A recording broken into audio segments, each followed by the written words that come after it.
I was 18 years old when I got married.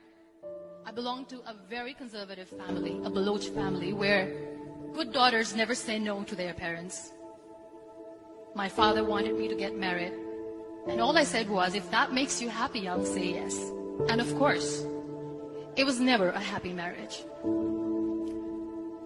Just about after 2 years of getting married, about 9 years ago, I met a car accident. Somehow my husband fell asleep and the car fell in the ditch.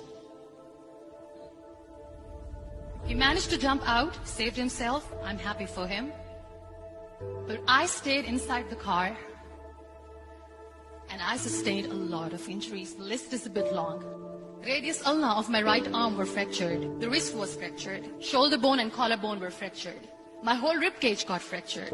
But that injury that changed me and my life completely was the spine injury. Many people came to rescue. They gave me CPR. They dragged me out of the car. And while they were dragging me out, I got the complete transection of my spinal cord. Those 2.5 months in the hospital were dreadful. I was at the verge of despair. One day, doctor came to me and he said, well, I heard that you wanted to be an artist, but you ended up being a housewife. I have a bad news for you. You won't be able to paint again. Next day, doctor came to me and said, your spine injury is so bad. You won't be able to walk again. I took a deep breath and I said, it's all right. Next day, doctor came to me and said, because of your spine injury and the fixation that you have in your back, you won't be able to give birth to a child again. That day, I was devastated. I started to question my existence. Why am I even alive? So what kept me going was, one day I asked my brothers, I know I have a deformed hand, but I'm tired of looking at these white walls in the hospital and wearing these white scrubs. Bring me some colors, bring me some small canvas. I want to paint.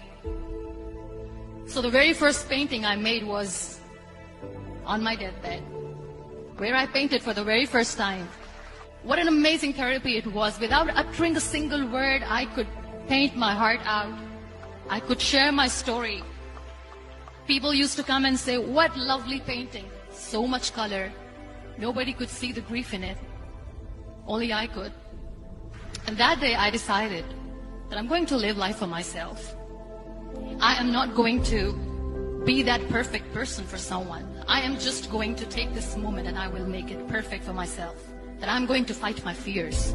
So I wrote down one by one all those fears.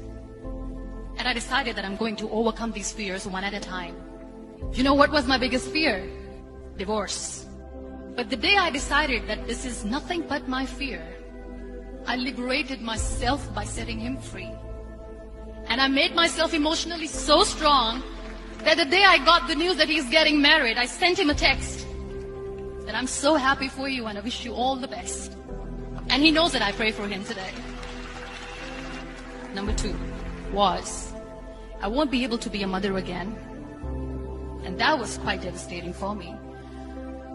But then I realized there are so many children in the world, all they want is acceptance. So there is no point of crying, just go and adopt one. And that's what I did.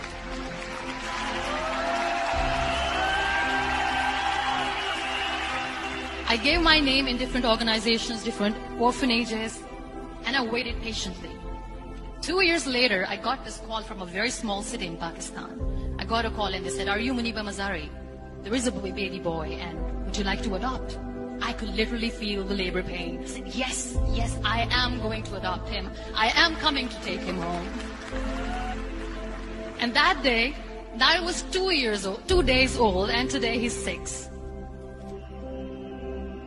You know, when you end up being on the wheelchair, what's the most painful thing? People think that they will not be accepted by the people because we, in the world of perfect people, are imperfects. So I decided to appear more in public. I started to paint.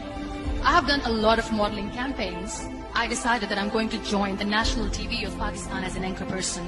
I became the National Goodwill Ambassador for UN Women Pakistan, and now I speak for the rights of women, children. I was featured in BBC 100 Women for 2015. I'm one of Forbes 30 under 30 for 2016. So when you accept yourself the way you are, the world recognizes you. It all starts from within. We have this amazing fantasy about life. This is how things should work. This is my plan. It should go as per my plan. If that doesn't happen, we give up. I never wanted to be on the wheelchair. Never thought of being on the wheelchair.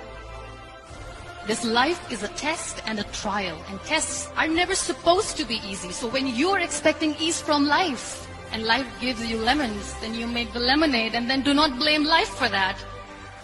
It is okay to be scared. It is okay to cry. Everything is okay, but giving up should not be an option. They always say that failure is not an option. Failure should be an option, because when you fail, you get up, and then you fail, and then you get up, and that keeps you going.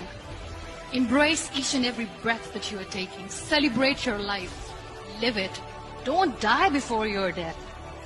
Real happiness lies in gratitude. So be grateful, be alive, and live every moment.